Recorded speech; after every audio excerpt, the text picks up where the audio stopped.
29 novembre 2012, s'est tenue à l'ambassade de Suisse, à Paris, une manifestation organisée par l'Association française des anciens élèves des écoles polytechniques fédérales suisses. Voici quelques exemples de solutions concrètes qui concourront à reconstruire l'édifice pierre par pierre et pourront permettre la transition vers des solutions globales et participeront à remettre le train de l'humanité sur de bons rails.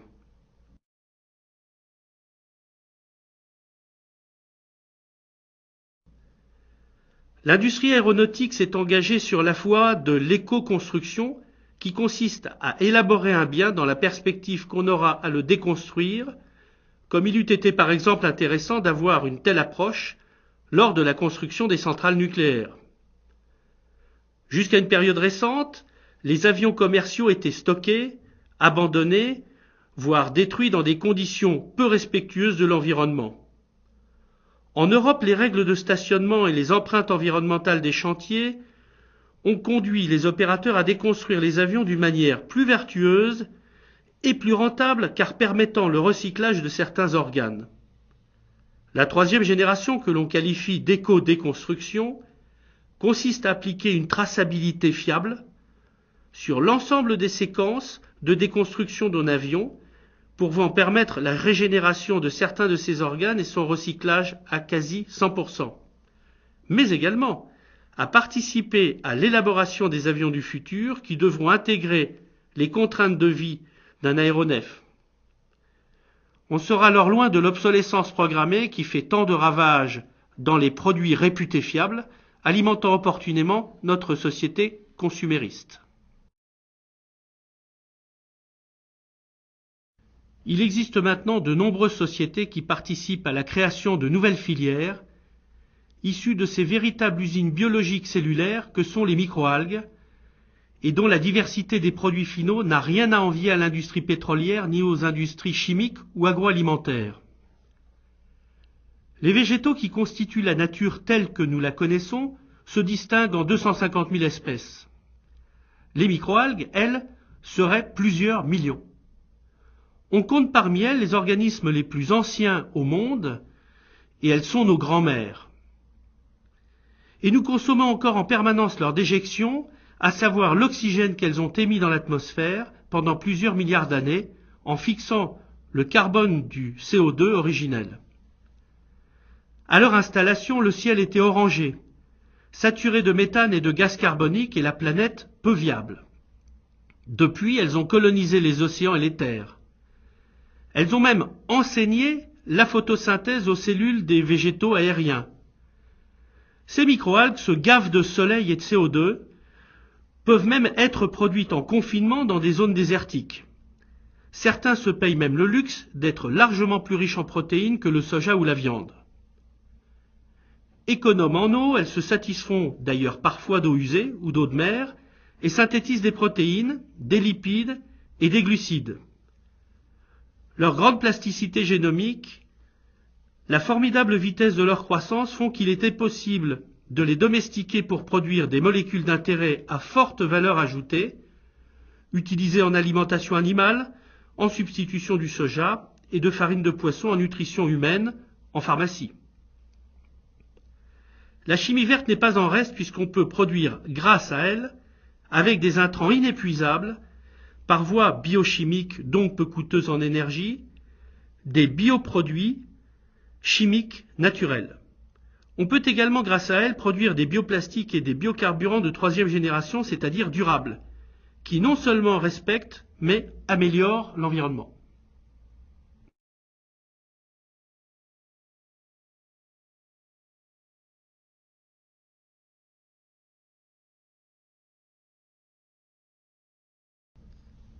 L'Union européenne a mis en place en 2012 une taxation carbone pour les avions évoluant dans son ciel.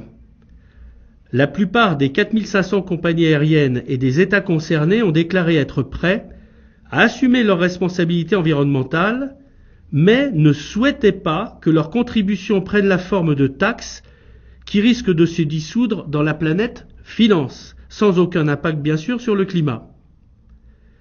Il est possible de permettre à toute compagnie aérienne concernée par cette taxe de pouvoir compenser physiquement le CO2 émis à l'occasion d'un vol et d'œuvrer positivement et de façon indubitable sur l'effet de serre. La logistique d'une telle solution peut profiter du fret-retour des navires méthaniers vers les lieux d'extraction de gaz naturel, un peu à la manière de la consigne de la bouteille de gaz. À moyen terme, ce CO2 stocké pourra être utilisé comme engrais pour la synthèse industrielle de biokérosène à partir de microalgues. La boucle sera alors bouclée. Pour preuve du destin lié entre ces micro-organismes et le secteur aéronautique, EADS et la société chinoise INN ont annoncé faire voler expérimentalement, dès 2013, un Airbus A320 alimenté exclusivement en algo-kérosène. Un autre avion, le ZEST, dont une phase de la séquence de motorisation sera également alimentée par ce carburant issu de microalgues, permettra de relier commercialement Londres à Tokyo en 1h30 dès 2050. Et ce système aura alors permis de donner réalité au marché physique du CO2 qui manque cruellement, sauf aux récents escrocs à la TVA de la Carbon Connection qui aurait détourné plusieurs milliards d'euros au fisc.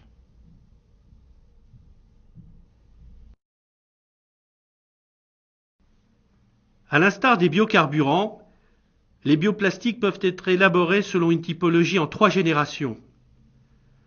Les bioplastiques de première génération, issus de cultures agricoles industrielles comme le palmier à huile, le blé ou la canne à sucre, sont en concurrence avec les productions alimentaires. Les bioplastiques dits de deuxième génération utilisent comme ressource des intrants végétaux non alimentaires, comme la mélasse, et les fibres, et mieux ceux de troisième génération sont issus de combinaisons bactéries-microalgues et se nourrissent d'eau usée et de soleil. Ces algoplastiques pourront même rentrer en substitution du pétrole dans l'élaboration de biocomposites intégrant des fibres d'origine végétale. Plusieurs groupes agro-industriels et pétroliers sont engagés dans ces nouvelles voies très prometteuses. En ce qui nous concerne, on considère que c'est un déchet, c'est parce qu'économiquement, on n'y met plus de valeur. Mais il y a d'autres personnes qui y mettent de la valeur, qui sont capables de le retransformer. Nos écrans d'ordinateur qu'on envoie en Chine, ça a de la valeur pour la Chine, c'est une matière première. Le principe déchet matière première, ça dépend de comment on le regarde, économiquement comment on le regarde. Il y a 20 ou 30 ans, on s'amusait pas à acheter une chaise, une table, la table on la reprenait, on la retravaillait. Le problème aujourd'hui de notre société capitaliste, c'est que on a fait beaucoup de produits, et comme c'était plus intéressant financièrement, c'était moins cher de racheter quelque chose, on l'a racheté. Et on a accumulé.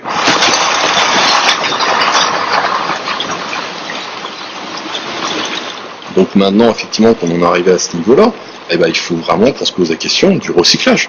C'est tout ce qu'on produit, il faut qu'on le recycle, il faut que ça revienne dans la boucle. Et c'est vraiment le principe berceau tout berceau, c'est vous prenez quelque chose, vous en faites un produit, ce produit soit est valorisé techniquement dans une seconde vie sous le même produit ou une partie du même produit ou un autre produit, ou sinon il va être remis dans la nature. C'est-à-dire que effectivement sur Terre, il n'y a rien qui disparaît. C'est une grande loi dans la chimie, c'est rien ne se perd, tout se transforme.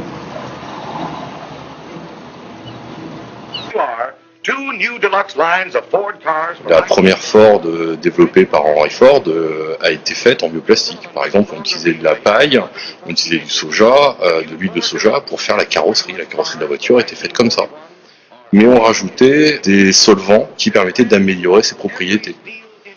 Aujourd'hui, les bioplastiques ouvrent une nouvelle page, puisqu'on n'a plus ces produits organiques, polluants, dangereux, qui interviennent dans la composition. Maintenant, on a techniquement, je dirais, on a quelque chose de bio, d'écologique. Toute notre chimie qui est basée sur le pétrole, finalement, c'est basé sur du carbone, qui aujourd'hui a une empreinte pétrole, l'empreinte noire, quoi, quelque part. Et on peut passer sur de la chimie végétale, du carbone vert.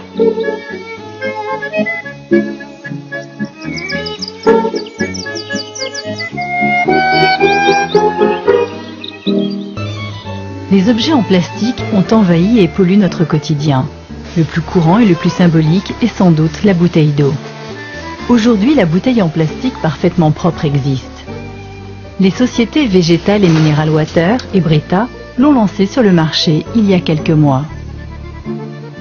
C'est tout simplement le premier contenant en bioplastique réunissant toutes les caractéristiques idéales. Ressources renouvelables sans OGM, stable, biodégradable et compostable. Elle est donc totalement neutre pour l'homme et son environnement.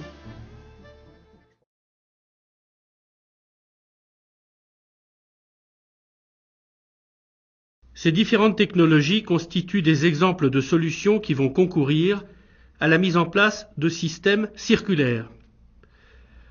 Les mouvements locavores témoignent de cette nécessaire approche d'une logistique intelligible et du besoin de circuits courts.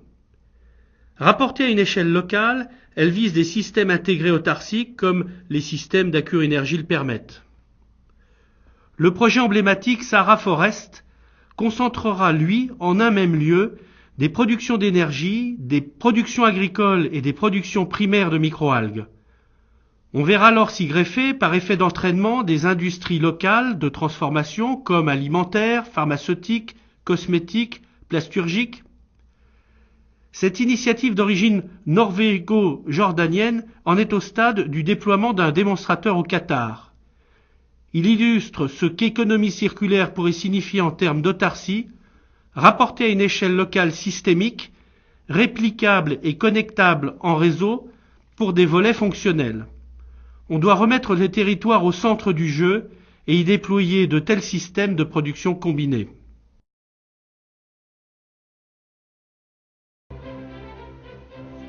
Souvenons-nous de la fin du film de fiction Soleil Vert, où l'on découvre une société gérontocidaire et anthropophage par manque de microalgues planctoniques nourricières.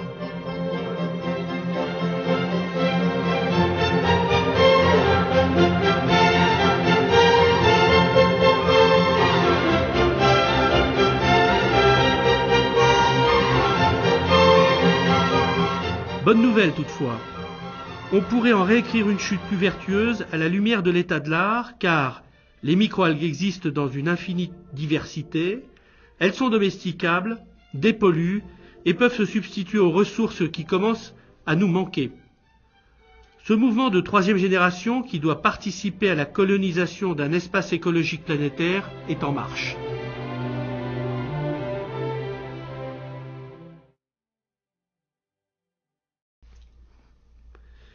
Les freins sont hélas nombreux. Il y a d'abord l'état d'esprit de résistance au changement, au risque de perdre ce que nous considérons le confort et au besoin du toujours plus érigé en totem. Il y a ensuite ces échelles de temps qui nous font oublier les scandales récents et nous ancrer dans la croyance du toujours mieux demain. Certaines barrières technologiques restent à lever, comme la scalabilité de différents éléments de ces modèles qui restent devoir faire leurs preuves en passant de l'échelle du démonstrateur à celle de l'industrie. Des modèles émergents restent à construire, ce qui signifie de nouvelles approches en termes de formation, de réglementation, d'expertise professionnelle, de logistique, de communication, de passion, d'espoir. Par ailleurs, on vérifie au quotidien que la sphère financière a peu les moyens de l'évaluation technique et n'a pas pris la réelle mesure de ce que notre planète nous prépare. La coupe risque d'être très amère. La Gaïa de Lovelock a déjà été malade de cataclysmes volcaniques, d'impacts de météorites, d'extinctions massives. L'hypothèse que la disparition de l'homme soit une énième poussée de fièvre risque, à son échelle, de ne pas être létale. Rappelons que si l'on compte l'histoire de l'univers dans un livre de 500 pages, les dinosaures disparaissent 3 pages avant la fin, les hominidés apparaissent au dernier paragraphe, l'Homo sapiens dans les derniers mots. L'écriture est inventée à la dernière lettre et l'histoire de notre ère industrielle tient dans un point de suspension ou dans un point final. Alors que dire de la période récente durant laquelle nous avons pollué, épuisé les ressources et à peu près tout construit et tout détruit? N'oublions jamais qu'il y a à peine plus d'un siècle, la planète était bio et parvenait à assimiler globalement les effluents humains. Après la surchauffe d'un XXe siècle aux ressources trop bon marché, nous devons muter vers un modèle circulaire qui prenne en compte la productivité du facteur environnemental, véritable facteur de croissance. Nous devons sortir de la frénésie court-termiste, cette idéologie du canard sans tête qui fait perdre la leur aux élites et leur sens des réalités et du bien commun planétaire écologique. Demain, l'économie sera circulaire ou ne sera pas.